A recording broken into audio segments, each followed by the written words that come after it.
अंजली दमानियाजी यांनी 14 पाणी पत्रक हे मुख्यमंत्र्यांना पाठवलं आहे। देवेंद्र फडणवीसांना त्यांनी ते मेल केलेलं आहे आणि इतर अनेकही डॉक्युमेंट्स आहेत ज्यातून धनंजय मुंडे यांचा राजीनामा का घ्यावा हे विविध अर्थांनी स्पष्ट होते। अंजलीजी, काय सांगाल, नेमकं हे 14 पाणी पत्रक काय आहे, याच्यातले काय महत्त्वाचे मुद्दे आहेत?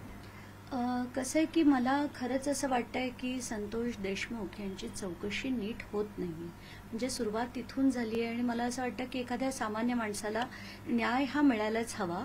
मग त्याच्यात कोणी का असेना, म्हणजे अगदी मोठा राजकारणी जरी असेल तरी सामान्यातल्या सामान्य माणसाला न्याय हा मिळायला हवा। पण संतोष देशमुख यांची जी इतकी निर्घृण, किळसवाणी आणि वाईट पद्धतीने जी हत्या झाली त्याच्यात सुद्धा न्याय मिळू नये हे खरंच दुर्दैव म्हणायला लागेल। म्हणून मी या सगळ्या गोष्टी आपण अगदी बघितलं की अगदी SIT पासून मग कराडांची अटक जी झाली त्या प्रत्येक टप्प्याटप्प्याला आपण बघितलं की सगळीकडे कॉम्प्रोमाइज मोठ्या प्रमाणात झाले। तर मला असं वाटतंय की ह्याच्यात जोपर्यंत धनंजय मुंडे आहेत तोपर्यंत न्याय होणार नाही आणि जोपर्यंत या मोठ्या मोठ्या मंत्र्यांचा दबाव असतो तोपर्यंत म्हणजे मला भीती वाटते की कराड सुद्धा सुटेल याच्यातनं।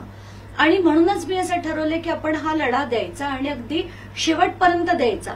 तर धनंजय मुंडे आणि वाल्मिक कराड यांचा आधी ते काही नेता आणि कार्यकर्ता असे संबंध नाही आहेत, तर त्यांचे थेट आर्थिक संबंध आहेत, कंपन्या एकत्र आहेत, जमिनी एकत्र आहे, दहशत एकत्र आहे, हे अगदी पदोपदी मी दाखवलं।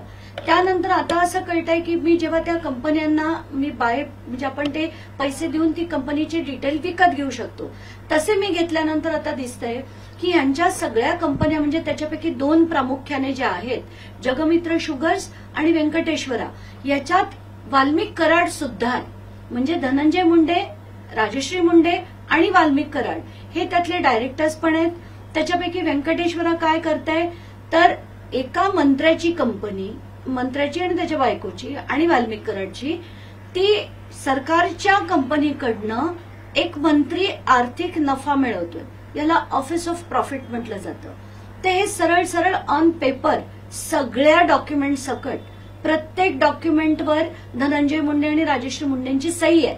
असे असताना आणि त्याच्यातल्या सगळ्या मीटिंग्समध्ये वाल्मिक कराड उपस्थित आहे, त्यांच्या सह्या सकट मी हे सगळे डॉक्युमेंट्स तयार केले, जे आधी मी अजित पवार यांना जाऊन दिले। त्यातले काही डॉक्युमेंट्स मी मुख्यमंत्र्यांना देखील दिले होते, तरी काही झालं नाही, त्याची चौकशी सुद्धा लागली नाही। ECIने खरं ताबडतोब याच्यावर ऍक्शन घ्यायला हवी होती, ती देखील झाली नाही। त्याच्यानंतर कृषी घोटाळा म्हणजे शेतकऱ्यासाठी तुमच्या माझ्या पैशातनं, कराच्या पैशातनं, जो आपल्या पगारातनं कापला जातो, त्या कराच्या पैशातनं आपण शेतकऱ्याला मदतीसाठी म्हणून हे पैसे पाठवतो, पण झालं काय, ते शेतकऱ्यांपर्यंत पोहोचलेच नाही। त्याच्यात 2 टेंडर होते, एक होतं 342 कोटीचं, दुसरं होतं 200 कोटीचं। अशी 542 कोटीच्या टेंडरपैकी 60 ते 70% पैसे शेतकऱ्यांचे खाल्ले कोणी तर कृषी मंत्र्यांनी आणि त्यांच्याबरोबरच्या अधिकाऱ्यांनी। आणि ते इतकं ओपन अँड शट होतं की म्हणजे जसं युरियाची बॅग, जसं मी म्हटलं 92 रुपयाची 220ला सरकार घेत आहे, मग मेटाल्डिहाइड असो, नॅनो युरिया असो, नॅनो DAP असो, कॉटन बॅग्स असो, याच्यातला मोठा घोटाळा आपण एक्सपोज केला तरी त्याची चौकशी नाही। म्हणजे मला आता प्रश्न असा पडतोय की फडणवीसांच्या जवळचे म्हणजे अगदी युवा मोर्चाच्या काळापासून जर यांचे अगदी सख्खे होते धनंजय मुंडे, म्हणूनच याच्यावर चौकशी होत नाही की काय, असं मला वाटायला लागलंय आता। कारण एवढे पुरावे देऊन कुठलाही मुख्यमंत्री शेतकऱ्यांच्या हितासाठी असं का करणार नाही, मला असा खरंच प्रश्न पडलाय। आणि हे होताना दिसत नाहीये आपल्याला। एकदा नाही, एक पुरावा दिला, दुसरा पुरावा दिला, तरी त्याच्यावर कारवाई होत नाहीये। आता पुढे काय करावं मला सुचत नाही, म्हणून मी हे सगळं जे पत्र आहे ते मुख्यमंत्र्यांना, अजित पवारांना, कॅगला, EOWला, ACBला सगळ्यांना पाठवले आणि इलेक्शन कमिशनला मी ऑफिस ऑफ प्रॉफिटचा जो भाग येतो तो त्यांच्याकडे जातो म्हणून त्यांनी त्याची चौकशी करावी असं म्हटलंय। आणि कॅगकडे हा जो कृषी घोटाळा झालाय हा कॅगनी आणि लोकायुक्तांनी त्याची चौकशी करावी म्हणून मी लोकायुक्तांना देखील तो पाठवून दिलेला आहे। कारण मुख्यमंत्री काम करत नाहीयेत, अजित पवार काम करत नाहीयेत, दोघांचेही मित्र धनंजय मुंडे आहेत म्हणून त्यांची चौकशी होत नाहीये, तर आता लोकायुक्तांनी कृषी घोटाळ्याची करावी आणि ईसीआयनी ऑफिस ऑफ प्रॉफिटची करावी, असं सरळ सरळ मी आता याच्यात लिहिलेलं आहे. खरं तर सरकार म्हणून राजीनाम्याची मागणी अनेकदा केली जाते किंवा सरकारकडून नैतिकतेच्या जबाबदारीवरती स्वतः धनंजय मुंडेंनी राजीनामा द्यावा अशी ही मागणी केली जाते. परंतु आता जसं म्हणतोय की लोक अदालत किंवा इतर अनेक जी स्तरं आहेत जिथे आपण न्याय मागू शकतो अशासाठी तुम्ही मेल केलेला आहे. आता याची पुढची प्रक्रिया नेमकी कशी असेल? जर इथेही म्हणावी तशी कारवाई झाली नाही तर काय करणार? कसं आहे की मी सुरुवातीपासून ना I am exhausting on my legal remedies.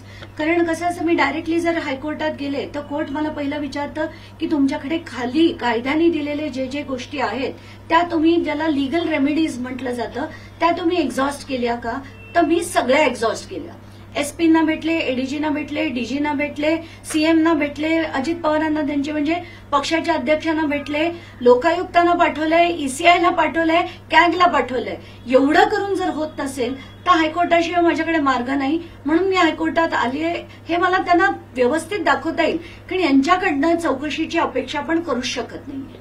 कुठेतरी स्वतः मंत्री असल्यामुळे जी तुम्ही आता एवढ्या सगळ्या स्तरावरती जाऊन न्याय मागण्याचा प्रयत्न केला म्हणून त्याच्यामध्ये कुठेतरी हस्तक्षेप होतोय आणि कोर्टात जाण्याची वेळ येतेय एका सर्वसामान्य सरपंचाच्या हत्येनंतर, तरी सुद्धा प्रशासन याची दखल घेत नाही. खरंच खूप दुर्दैवी आहे. आणि मला काही माझे जे प्रश्न आहेत ते आज तगायत अनुत्तरित आहेत. ते असे की 9 डिसेंबरला ज्या दिवशी संतोष देशमुख यांची हत्या झाली त्या दिवशी एक स्कॉर्पिओ पकडली होती, त्यात 2 मोबाईल सापडले होते. त्या 2 मोबाईलला फॉरेन्सिकमध्ये डेटा रिकव्हरीसाठी पाठवण्यात आलं. तब्बल 2 महिने झाले. डेटा आहे कुठे? सीडीआर मध्ये बड्या नेत्याचं नाव आहे असं सांगितलं गेलं. आज तगायत सीडीआर का काढला गेला नाही, त्याला का सार्वजनिक केलं गेलं नाही, असे गंभीर प्रश्न आहेत. दुसरा सगळ्यात महत्वाचा मुद्दा, जे सुरेश धस अगदी ओपनली म्हणत होते की अवादा कंपनीला जो खंडणीचा व्यवहार झाला तो सातपुडे बंगल्यात झालाय आणि सातपुडा बंगला हा धनंजय मुंडेंचा शासकीय बंगला आहे, असं जर क्लिअर कट हे म्हणत होते तर हे जे अवादाचे कर्मचारी होते त्यांचे स्टेटमेंट झाले की नाही, त्यांची टावर लोकेशन घेतली की नाही आणि खरंच हे सातपुड्यात झालं होतं की नाही याचा खुलासा करण्यासाठी धनंजय मुंडे यांचं खरंच स्टेटमेंट झालं पाहिजे. आणि त्यांना विचारलं गेलं पाहिजे की तुमच्या बंगल्यात का झालं, तुम्ही कराडला तुमच्या बंगल्यात अशी मीटिंग का घेऊ दिली शासकीय बंगल्यात. पण ही सगळी अनुत्तरित प्रश्न आहेत आणि म्हणून माझी खात्री पटली आहे की याच्यात धनंजय मुंडे यांची इन्व्हॉल्वमेंट आहे आणि ह्यांना वाचवण्यासाठी हे सगळं केलं जात आहे, पाठीशी घालण्यासाठी हे सगळं केलं जात आहे आणि म्हणूनच हा तपास योग्य होईल की नाही अशी खरंच गंभीर शंका माझ्या मनात येते. म्हणून मी एवढं हे सगळं लावून धरलंय. नक्कीच धन्यवाद आमच्याशी संवाद साधल्याबद्दल. रमेश भट सह सुस्मिता भदाणे पाटील, न्यूज 18 लोकमत, मुंबई.